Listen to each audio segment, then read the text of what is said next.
Hamas, इस नाम से लोगों के दिलो दिमाग में दहशत बैठ गई है। कई इसे आतंकवाद का नया चेहरा बताकर इसे खत्म करने की बात कर रहे हैं, तो कोई इसे फिलिस्तीन की आवाज बता रहा है। ऐसे में सवाल उठता है कि क्या हमास सिर्फ एक आतंकी संगठन है जिसका काम इसराइल पर हमला करना और उससे बदला लेना है, या हमास इससे आगे भी कुछ है?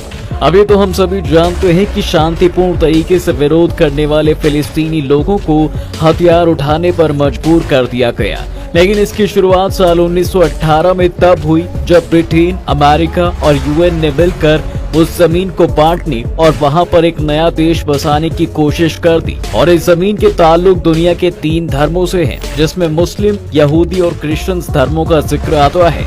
इन धर्मों के लिए जमीन सबसे पवित्र जगहों में से एक हुआ करती थी। इस जगह को यहूदी हर हवायत या फिर टेम्पल माउंट कहते हैं, जबकि मुस्लिम इसे हरम अल शरीफ बताते हैं। कभी इस जगह पर फिलिस्तीन का कब्जा हुआ करता था, बाद में इसराइल ने इसे अपने कब्जे में ले लिया। लेकिन इसके बावजूद आज की सच्चाई ये है कि 35 एकड़ जमीन पर बसे टेम्पल माउंट या हरम अल शरीफ ना तो इसराइल के कब्जे में है और ना ही फिलिस्तीन के, बल्कि ये पूरी जगह संस्कृत राष्ट्र के अंडर आ चुकी है। और ये जब मुसलमानों ने इस बात का विरोध किया, तब उनकी आवाज को दबाने के लिए कई कोशिशें की गई, और इन कोशिशों में शामिल था यहूदियों का वो ग्रुप जिसे इरगुन के नाम से जाना जाता है, जो आए दिन फिलिस्तीन के लोगों को मारता, उनके घरों को बम से उड़ा देता था। 1948 में यहूदियों को मुसलमानों के प्रोटेस्ट और ऑब्जेक्शन के बाद भी फिलिस्तीन को बांटकर अपना एक नया देश मिल गया।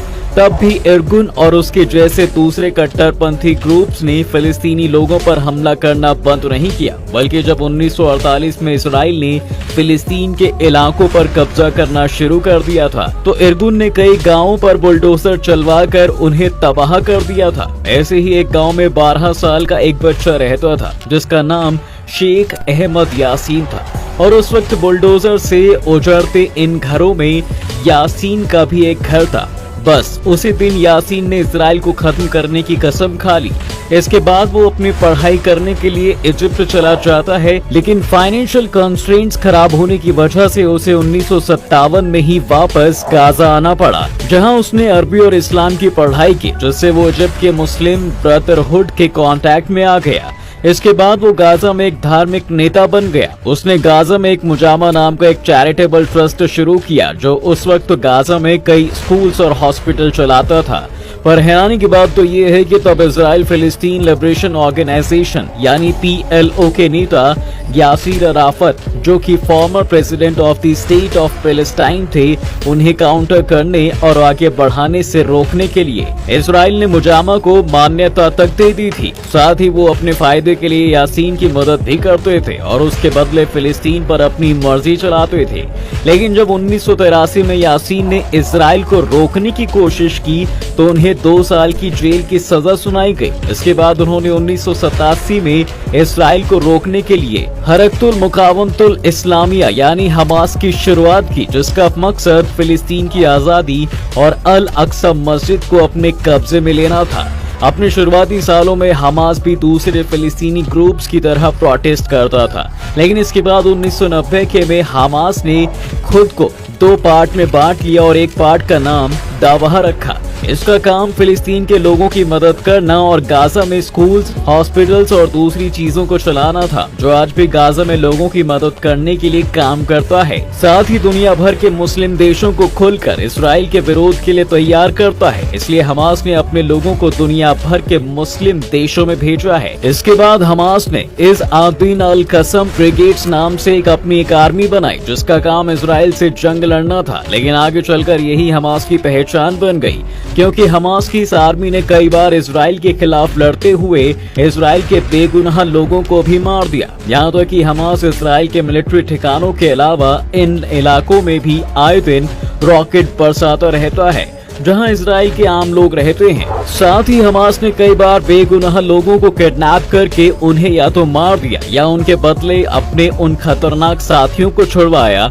जिन्हें इजरायली आर्मी ने वॉर में या छापे मार कर पकड़ा था। साल 2000 में हमास ने इंतिफादा मूवमेंट को शुरू किया और तभी से उसकी आर्मी की ये बर्बरता और ज्यादा बढ़ती चली गई और उसने 2005 तक इसराइल पर कई हमले किए और आर्मी के साथ बेगुनाहों की भी जान ले ली। लेकिन 2005 में इसने अपने इन हमलों को बंद कर दिया और उस साल फिलिस्तीन में पैलेस्टीनियन नेशनल अथॉरिटी के लिए होने वाले इलेक्शन में हिस्सा लेने का फैसला करता है, क्योंकि तब तक पीएलओ के नेता यासीर अराफत की मौत हो चुकी थी और उनकी पॉलिटिकल पार्टी फतह में बैठे लोग करप्ट हो चुके थे, क्योंकि ये लोग तब सिर्फ पैसों के लिए काम करने लगे थे। हमास ने अपनी पहचान फिलिस्तीन के लोगों के लिए लड़ने वाले ग्रुप की बना ली थी, जिसका फायदा उसे हुआ भी और उन्हें इलेक्शन में वेस्ट बैंक और गाजा दोनों जगह बहुमत मिली। लेकिन ये बात फतह और इजराइल को नामंजूर थी, इसलिए फतह और हमास के बीच जंग शुरू हो गई और फिलिस्तीन के लोग आपस में ही लड़ने लग गए।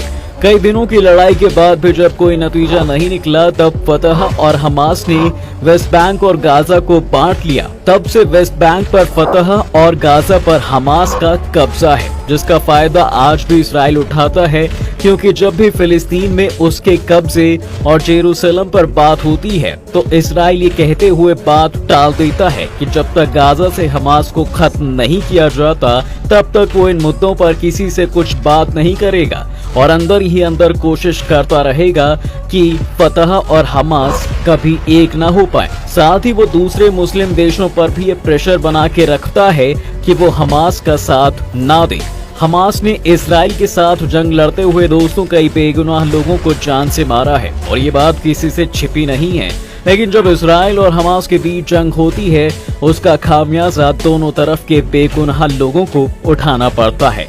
लेकिन इसकी सबसे ज्यादा मार गाजा में रहने वाले फिलिस्तीनी लोगों पर पड़ती है, क्योंकि इसराइल की वजह से ईरान और सीरिया जैसे देशों को छोड़कर कोई भी देश उनकी मदद के लिए आगे नहीं आता, जो पहले ही अपने चरमपंथी गुटों के कारनामों को लेकर दुनिया भर में बदनाम हो चुका है। ऐसे में ये देश हमास को पैसे और हथियार तो दे सकते हैं, लेकिन इंटरनेशनल फोरम्स में उनके लिए आवाज नहीं उठा सकते, क्योंकि वो खुद अपने देश में रहने वाले लोगों पर सालों से वायलेंस करते आ रहे हैं। अब देखना ये होगा कि क्या ये लड़ाई ऐसी ही चलती रहेगी या कोई शांति दूत इसे शांत करवाएगा। वैसे आपकी नजर में फैसला कैसा होना चाहिए, हमें कमेंट में बताना ना भूलें।